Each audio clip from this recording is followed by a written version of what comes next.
အိမ်တော်ပြုပြီးနောက်ပိုင်းဇနီးဖြစ်သူဘက်ကမိဘအိမ်ပြန်ဖို့ပထမဆုံးချိန်တောင်းဆိုခဲ့တာပါအမျိုးသားဖြစ်သူကရွှေထည်ပစ္စည်းတွေနဲ့အိမ်ချမ်းမြေပိုင်ဆိုင်မှုစာချုပ်တွေကိုလက်ဆောင်အဖြစ်အလော်တကြီးပြင်ဆင်ခဲ့ပါတယ်သူကဒီလက်ဆောင်တွေအားလုံးကိုတာမန်ရိုးရိုးအိတ်တလုံးထဲမှာပဲထည့်ထားလိုက်တယ်နောက်နေ့မှာတော့အမျိုးသားကဒါတွေဟာရောက်ခမတွေအတွက်ပြင်ဆင်ထားတဲ့လက်ဆောင်တွေဖြစ်ကြောင်းဇနီးကိုပြောပြပါတယ်ဇနီးဖြစ်သူကတော့အိတ်တွေအများကြီးမို့လို့အားနာနေပေမဲ့အမျိုးသားကတော့အထဲမှာဘာပါလဲဆိုတာထုတ်မပြောပဲဒါတွေကငါတို့စီကဒီသားထွက်လက်ဆောင်တွေပါလို့ပဲပြောလိုက်ပါတယ်အမျိုးသားရဲ့မိခင်ဖြစ်သူကလည်းချွေးမဖြစ်သူကိုစာအိတ်အနီတပုံကြီးပေးလိုက်ပါသေးတယ်အဲ့ဒီစာအိတ်တအိတ်ချင်းစီထဲမှာရွမ်9တန်းတန်ချက်လက်မှတ်တွေပါနေတာကိုမြင်တော့အမျိုးသားရဲ့အကို2ယောက်ကမနာလိုတဲ့မျက်လုံးတွေနဲ့ကြည့်နေကြပါတယ်အမျိုးသားကဇနီးတဲ့အိမ်ကိုလေထွန်ဆက်တစည်းနဲ့မောင်းသွားခဲ့ပါတယ်တစ်ချိန်တည်းမှာပဲဇနီးတဲ့ရဲ့မိဘတွေကသမီးတွေပြန်လာတာကိုကြိုဆိုဖို့တကားဝမှာစောင့်နေကြတယ်သမီးတွေအားလုံးကဇင်ခံကားကြီးတွေနဲ့ရောက်လာကြတာပါလူကောင်ထွားထွားသမီးတယောက်ကသူမအမေကိုအပြင်မှာမဆောင်ပဲအထဲအရင်ဝင်ဖို့ပြောပေမဲ့မျက်နှာကြီးတဲ့အဖေဖြစ်သူကတော့အချမ်းသာဆုံးသားမကြီးလာတာကိုစောင့်မယ်လို့ပြောနေပါတယ်သားမအကြီးဆုံးရဲ့ဇင်ခံကားကြီးမောင်းလာတာကိုမြင်တာနဲ့အဖေဖြစ်သူကချက်ချင်းပဲမျက်နှာပြောင်းပြီးအားတက်တရောလက်ဝဲရမ်းပြပါတယ်ကားထဲကကောက်ကျစ်တဲ့သမီးတယောက်ကတော့သူ့ယောက်ျားကိုညီမအငယ်ဆုံးနဲ့သူ့ယောက်ျားကိုအဆက်ခွဲဖို့တတိပေးနေပြီးယောက်ျားဖြစ်သူကလည်းချက်ချင်းကောင်းညင်လိုက်ပါတယ်သူတို့ကားပေါ်ကဆင်းလာတော့မိဘတွေကပြုံးပျော်ပြီးရဲ့အနေငယ်လောက်ကြာနေဖို့ပြောကြတယ်တခြားသမီးတွေနဲ့သားမတွေကိုတော့လုံးဝဂရုမစိုက်ကြပါဘူး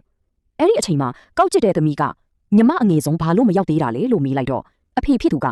လေသမားနဲ့ယူထားတဲ့သူကိုဂရုမစိုက်နဲ့လို့ယွန်ရှာတဲ့လေတန်းနဲ့ပြောလိုက်ပါတယ်သူပြောပြီးတာနဲ့ချက်ချင်းဆိုသလိုအမျိုးသမီးနဲ့သူ့ယောက်ျားကရှေ့ကိုရောက်လာပါတယ်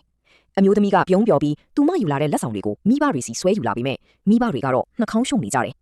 ဒါတွေကသူ့ယောက်ျားပြင်ဆင်ပေးတဲ့ဒေတာထွက်လက်ဆောင်တွေပါလို့ပြောပြီးမဲ့အဖေဖြစ်သူကအိမ်ထဲကိုဒါတွေယူမလာနဲ့လို့တိုက်ရိုက်ပိတ်ပြောလိုက်ပါတယ်အမေဖြစ်သူကလည်းလေသမားနဲ့ညားပြီးမှတော့ဒီအိတ်အဆုပ်တွေနဲ့လာမျက်နှာလုံနေတာလားမိသားစုတိတ်ခါကိုအကုန်ချဖြစ်ပါပဲလို့ပြောလိုက်တဲ့အတွက်အမျိုးသမီးခမအပြုံးနေပြောက်ပြီးကြောင်တောင်လေးရက်နေရရှာတယ်အမတွေကဘသူမှသူမဘက်ကနေကာကွယ်မပြောပေးပဲတတိသမီးဘဝကနေရုပ်ဆိုးတဲ့ဘဲငန်းလေးဖြစ်သွားပြီဆိုပြီးဝိုင်းလောင်ကြပါတယ်တတိယအမတယောက်ပဲလက်ဆောင်ကသေးပေမဲ့စီရနာကအဓိကပါလို့ပြောပြပါတယ်